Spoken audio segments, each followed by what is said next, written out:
이번에 강의할 부분은 바로 수천수 육효에 대한 나머지 부분과 육효에 대한 전체적인 개요를 간단하게 살펴보면서 이 강의를 마무리하고자 하는 것입니다. 그리고 다음 천수 소음계로 넘어가게 될 것입니다. 그러면 나머지 부분을 원문을 보면서 살펴보기로 하겠습니다.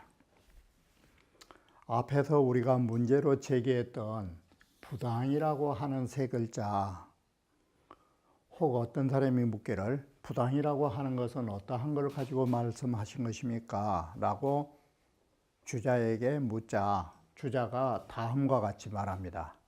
주자가 앞에서 말씀드렸듯이 부당이를 상하의 지위의 개념으로 모르신 것이 아닌 것입니다. 이게. 그래 이따 여기를 보시면 주자왈 초상이효는 개무이하고 언제나 초효나 맨 위에 상효는 지위가 없는 자리로 우리가 보는 것이다. 아래는 서민이어서 지위가 없고 상은 상황이어서 현직에서 물러나서 지위가 없다. 이게 이는 사요. 두 번째 자리는 선비에 처음 벼슬한 사람이라 한다면 세 번째는 삼효는 경대부의 자리라 할 것이요. 네 번째는 대신의 자리라 할 것이요. 여기는 태자라 해도 되고 이렇게 또 달리 보는 법도 있기 때문에 일괄적으로 생각하실 필요가 없어요. 이게 오는 임금의 자리다. 자, 그렇다면 이 부당이를 첫 번째 어떻게 해당을 했느냐. 이 부당이도 두 가지로 해석을 하셨어요. 사실은 가만 보면 상륙의 부당이라고 하는 것은 어떤 의미로 했냐면 부당이라는 것은 여기에 당자 뜻이 담당의 뜻으로 보신 것이에요. 책임을 담당한 자리가 아닌 것, 그러니까 현직에 있지 않는 것, 이런 뜻으로 부당이를 보신 거예요. 그래서 뭐라고 했냐면 여기에 부당이를 딱 해석할 적에 마치 분호란 말은 아버지께서 나이가 드시면 불임가사의 퇴한이요 집안일을 맡지 않고 한가롭게 물러난 거라고, 이걸 부당이로 본 거예요. 그러면 여기에 당자 뜻이 집안일을 담당하는 지위에 있지 않는다의 뜻으로 해석한 것이에요. 여기가 그 1차적인 부당이가 그처럼 해석을 하신 거예요. 집안일을, 여기에 임자가 당자 뜻이에요. 집안일을 담당하지 않고 한가롭게 물러나신 자리, 이것은 퇴한이니 이것은 절에 가면 어떤 것이 있느냐. 요 승가는 절집안이죠. 절집안에 가면 유서당지류라. 이 서당이라는 것이 뭐냐면 노승들이 할 일이 없으면 어디로 물러나게 되냐면 서당으로 물러나게 되는 것이에요. 그래서 이것은 여기에 말한 서당이라고 하는 것은 노승들이 일을 못한 처지여서 한가롭게 지내는 요사체, 이런 뜻이 되는 거예요.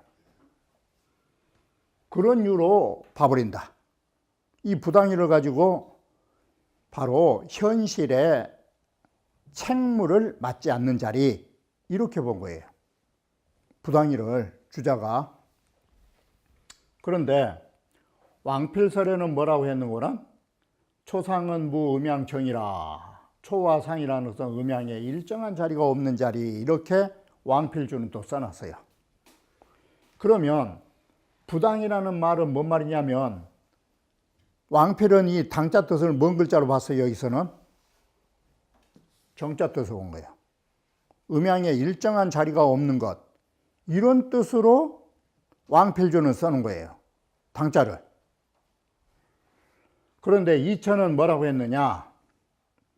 이게 부당이 세 글자, 이 당할 당자, 그걸 어떻게 해석하느냐에 달라지는 거예요. 이천은 이렇게 썼어요. 음양, 기우, 기용, 무야리요만은 음양의 홀수와 짝수라 하는 것은 상대적이기 때문에 그 어느 하나가 어찌 없음을 용납할 수 있으리요.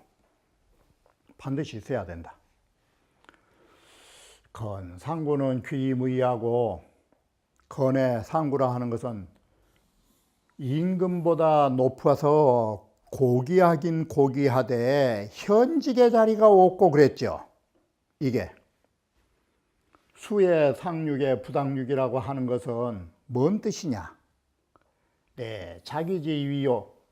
여기에 자기라고 하는 뜻으로 또 본 거예요. 그러면 여기는 자기의 뜻으로 보면 이 당자가 바로 어떤 뜻으로 해당되냐면 상하로 본 거예요. 상하로. 이게 자기의 지위지, 자기의 지이지, 비음양지위라. 음양지위가 아니란 말 뭔 말인지 알아요? 육이라고 하는 상이란 자리는 음양으로 따질 자리가 아니다 이 소리예요. 그러면 바로 이 위자 뜻, 부당이라는 위자 뜻, 이것은 상하의 자리로 봐야 된다 이 소리예요. 그러니까 주자께서 차소리 국호라 딱 그래요. 2000마리 정말 좋다고. 이렇게 주자가 모를 턱이 없다고요. 모를 턱이. 그런데도 주자는 2000마리 좋다고 하면서도 미상이라고 딱 써 놓으신 거예요. 이 주자가 이렇게 뭔가 이 말이 좋다고 하면서도 미심쩍은 거예요. 당신도 상육의 부당이는 불임과사의 퇴한이라는 문자를 써서 지위로 말한 건 사실이에요. 그러면서도 거기에 미상이라고 주자가 처리했다라는 점을 주목하셔야 돼요. 주자가 진짜 모르는 게 아니에요. 뭔가 1호라도 뭔가 확신이, 뭔가 미적된 거예요. 그래서 글을 안 쓴 거예요. 운봉오시마를 잠시 보면 외계 험체의 이음은, 그러니까 우리가 육사에서도 추루혈, 이 동굴이라는 혈자가 있었고 상육에서도 이부혈, 혈자를 다 가지고 있어요. 사는 출자혈 그랬잖아요. 육사에서는 나오기를 혈로부터 나왔다 이렇게 해놓고, 상에서는 반대로 이 깊은 동굴 속으로 들어가 버린 거라고. 빠져버렸다고. 도대체 이게 왜 거꾸로 됐냐 이게. 그러니까 자, 왜 육사는 나왔느냐. 육사는 유정능유하니, 능수하니, 육사는 음이 음자리를 갔으니까 유정이로서 능히 기다릴 수 있는 사람이니 유가출어 험이라. 오히려 험난한 데에서 나올 수 있는 가능성을 가지고 있다. 그러므로 왈 출자는, 그래서 출자혈이라고 말하는 이 출자는 뭔 뜻이냐. 지금 나왔다가 아니고 허기 장현야라, 그가 장차 그렇게 나온다라는 것을 허락한 것이에요. 이게 나오게 되리라예요. 나왔다가 아니고, 지금 나온 사람이 아니고 앞으로 나오게 될 거라고. 상육은 뭐가 문제점이냐. 음의 자리로 갔으니까 이 정자도 되지 않아요. 그러나 여기서는 정자를 안 봐요. 뭔 뜻으로 보느냐. 종자로만 본 거예요. 험지 종으로만 본 거예요. 허무종에 해당된다. 험지 종이라고 하는 그 해당의 자리가 험한 데로 들어가 버렸다가 된 거예요. 이게. 그래서 입자는, 이부혈이나 입자는 언기 이연자라 이미 그러한 현상으로 말을 한 것이에요. 연이나 수 이부 험이로되 비록 이미 험한 자리로 들어가서 참 어려움을 겪고 있지만 비의지례에 생각지도 않은 사람이 찾아오매 그들을 공경함으로써 끝내는 길하게 된다라는 것은 어떤 의미를 갖느냐. 군자는 미상무 처험지도라. 군자라는 것은 일찍이 이렇게 험난한 데 처해서도 다 살아날 길이 있다라는 것이 없지 않다 이 소리예요. 그래서 어려움 속에서도 군자라 하는 것은 언제나 헤쳐나올 길이 있음을 밝혀두고 있다라고 말한 것입니다. 이처럼 어려움의 다한 극처에서도 이런 점으로 말한 것입니다. 자, 이제는 유교에 대한 전반적인 것을 간단하게 다시 정리하려는데 그 목적을 두는 것입니다. 초구는 강변하고 가장 멀리 있는 교회, 들녘, 그 다음에는 강변에 있는 백사장, 세 번째는 바로 강가에 강에 인접되어 있는 수렁, 진흙수렁, 이렇게 봐지고 있는 것인데 이 부분을 어떻게 양말리는 평가했느냐. 초수교는 초구에 있어서 저 들녘 멀리에서 기다린다라는 것은 지불감진이요, 바로 멈춰서서 감히 앞으로 나가지 않은 상이 되는 것이고, 이 수사는 구이가 모래사장에서 기다린다라는 것은 이것은 상당히 감께로 나아간 자리예요. 벌써 나아가고 있지만 그 감께하에 핍자니까, 핍박이니까 바짝 다가서지는 않은 것이에요. 핍박하지 않았어, 소리는. 자, 감깨하고 핍자는 근자로 보면 되니까 감이 감깨에 가까이 다가서지는 않은 것이에요. 그런데 삼은 수니적, 진흙수렁에 그 속에서 기다리고 있다라는 것은 이건 뭐냐? 이게 뿌득뿌득 앞으로 가가지고 이거는 감깨라고 하는 물에 바짝 다가섰다가 핍자지 않아요. 이게 다가선 것이다. 그러면 이걸 갖고 이제 말을 한 것이에요. 자, 강물이 나한테 찾아왔냐, 내가 강물 곁으로 찾아 들어갔냐가 문제점이에요. 물에 가까이 다가섰을 때. 그래서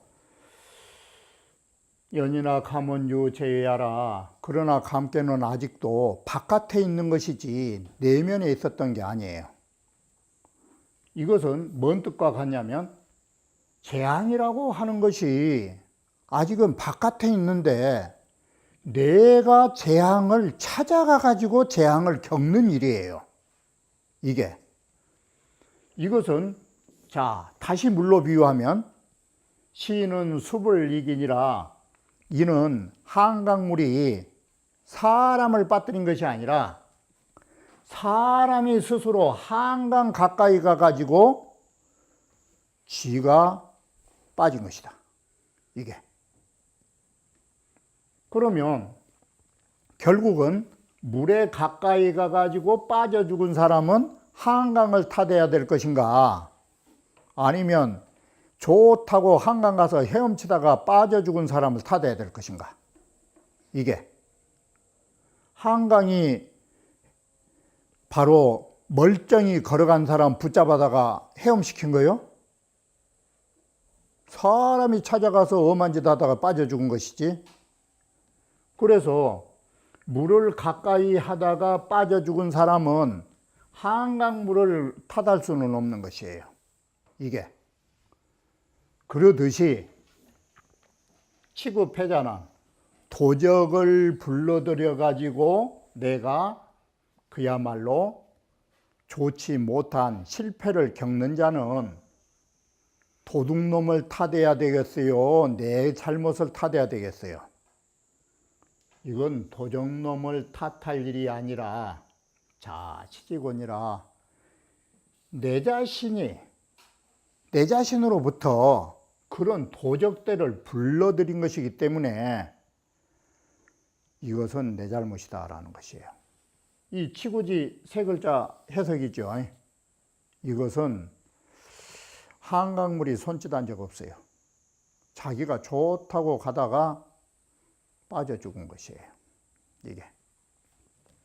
육사는 쌍호씨가 뭐라는 거는 이 감괴는 물이기 때문에 땅 위에 있으면 물이 되고 사람에게 오면은 피가 되겠죠.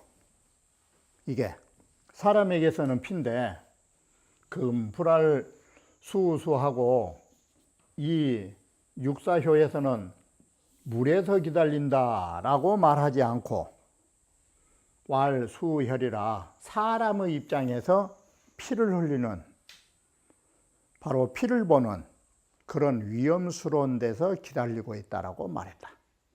물이라는 것은 아직 피하고는 다르잖아 이게. 그래서 본의에서 피라는 것을 가지고 살상지지라고 말한 것이다. 그런데 사라 하는 것은 합계의 위에 있기 때문에 상계로 갔잖아요. 그렇기 때문에 또한 출자혈의 바로 깊은 동굴로부터 벗어난 상괴라는 의미로 이와 같이 볼 수도 있다. 그러면 구원은 뭐냐? 여러분이 냉정하게 한번 생각해 봐요. 해야 할 일을 다 하고 한평생 살면서 때를 기다리느니라고 한가롭게 술이나 먹고 밥이나 먹고 지낸 사람 이 지구상에 몇 명이나 있다고 생각합니까? 할 일 다 하고 때를 기다리는 사람이 이 지구상에 몇 명이나 있겠냐고. 이게. 그래서 주자가 뭐라는 거는 지유 구호하야 바로 구호 자리에 이르러서는 수 득호라.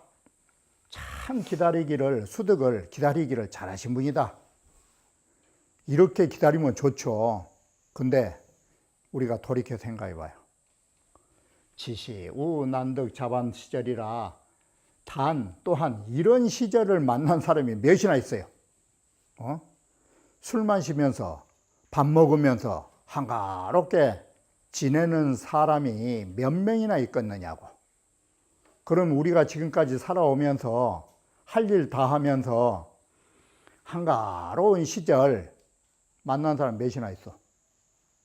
바로 이것이 이런 시절을 만나기는 진짜 어렵다. 이게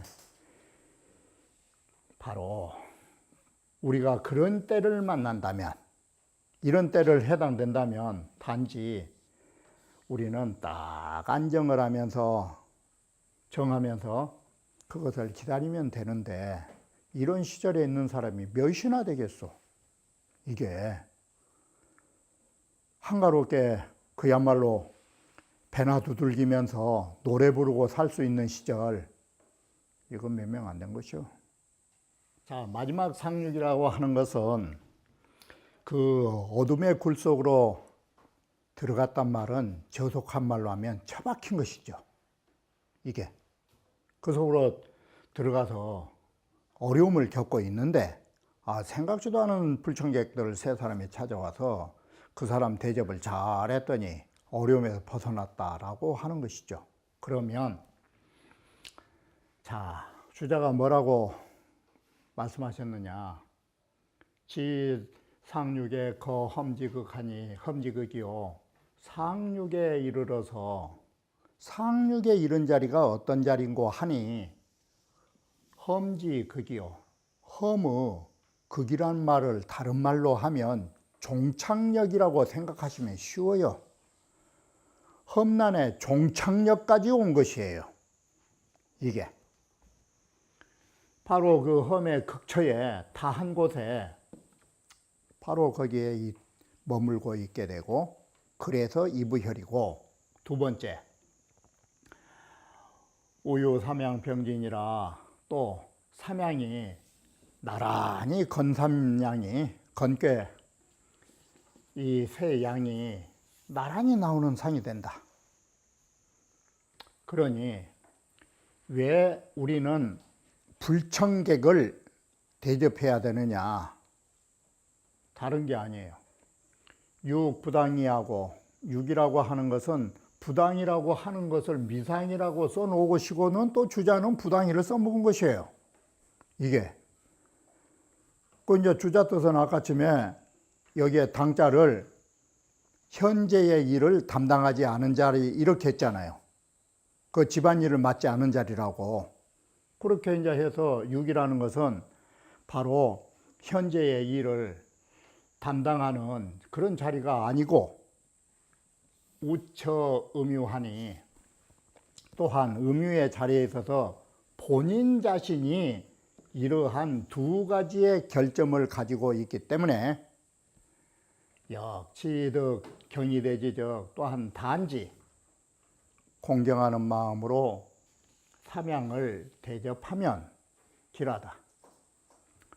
그래서 상육에서 불속지객 세 사람이 찾아올 때 공경이 대하면 그렇게 끝내는 길하다라고 하니, 자, 우리는 여기에서 뭘 볼 수 있느냐? 우리가 세상을 살아갈 때 대체로 천하의 모든 일들은 우리가 매사에 양능 관곡 정되면, 만약에 관곡이라는 것은 마음을 굽이굽이 다 해갖고 정성으로 사람을 대접하는 게 관곡이에요. 우리가 남들을 정말 할 수 있는 데까지 다 해주고, 또 어떤 일이 안 되면 머무러서 기다리고, 이런 여유를 갖고 세상을 산다면 종시소착이라 끝내는 잘못된 일이 적을 거라고. 우리의 큰 잘못들은 항상 어디서 나오느냐? 남들에게 경만하게, 남들에게 가볍게, 그리고 기다릴 줄을 모르는 데서 우리가 인생의 모든 일들은 망가져 버린 거라고. 그러니 남들을 정성껏 대접하고 우리가 또 기다릴 줄 안다면 소착이라, 착, 잘못된 일이 끝내는 적을 거라고. 이게 양씨와 이건 또 다른 각도에서 말했는데, 우리는 기다림이라고 하는 의의에는 두 가지의 의의가 있어요. 하나는 내가 남들을 기다리는 거예요. 내가 남들을 기다리는 거라고. 그런데 또 하나는 남들이, 여기 사람인 자, 남들이 나를 필요로 해서 기다리는 대상이 될 수도 있어요. 바로 그래서 내가 저 사람을 기다리느냐, 아니면 내가 남들의 기다림의 필요의 인물로 그런 인물이 되느냐라는 것이에요. 두 가지인데, 수어인자는 여기에다가 나자를 쓴다거나 스스로 자자를 써놓으면 쉽게 이해가 되겠죠.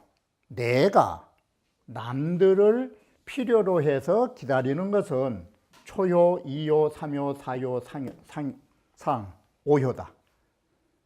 이 사람들은 누구를, 여기에 사람인자가 누구겠어요? 그러면 구오가 되겠죠. 바로 다섯 오효, 이 오효가 그러하고, 내가 남들이 필요로 한 인물이 된 사람은 누구냐? 구호가 바로 이것이다. 이렇게 해서 바로 내가 남들을 찾아가느냐, 아니면 남들이 나를 찾아오느냐, 그렇게 해서 우리는 필요로 하여 기다림의 대상 인물이 되기도 하고, 우리가 그런 사람을 찾아가는 경우도 없지 않다라고 하는 것입니다. 자, 이처럼 수천수라고 하는 것이 정말 하는 일이 없이 일시의 어려움 속에서 어려운 공경을 당하지 않기 위해서 조심스럽게 잠시 멈춘 것입니다.